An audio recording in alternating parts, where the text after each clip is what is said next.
जय श्री कृष्णा. भगवद्गीतेचा 45 आणि 46 श्लोक आपण समजून घेणार आहोत एका मिनिटात. अर्जुन म्हणतो, अरे रे, आम्ही खूप मोठे पाप करायला निघाले आहोत. फक्त राज्य मिळवण्यासाठी आपण आपल्या स्वतःच्या लोकांना मारण्याची तयारी केली आहे. जर कौरवांनी मला जो काही प्रतिकार करत नाही आणि ज्याच्या हातात शस्त्र नाही युद्धात मारले तरच माझ्यासाठी चांगले होईल. सोप्या शब्दात सांगायचं झालं, अर्जुनाला जाणवते की राज्य सुखाच्या लोभामुळे आपण चुकीचा मार्ग स्वीकारत आहोत. तो म्हणतो, पाप करण्यापेक्षा प्रतिकार न करता मी माझं मरण पत्करेन. यातून एक लाईफ लेसन मिळालं, लोभ टाळा.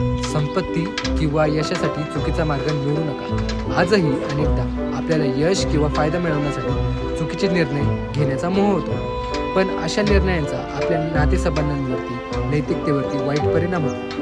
अर्जुन आपल्याला शिकवतो की योग्य आणि नैतिक मार्गच आपल्याला शांतता आणि सुखी समाधानी जीवन जगू देऊ शकतो. भगवद्गीता चॅप्टर 1 श्लोक 45 आणि 46. जय श्री कृष्ण.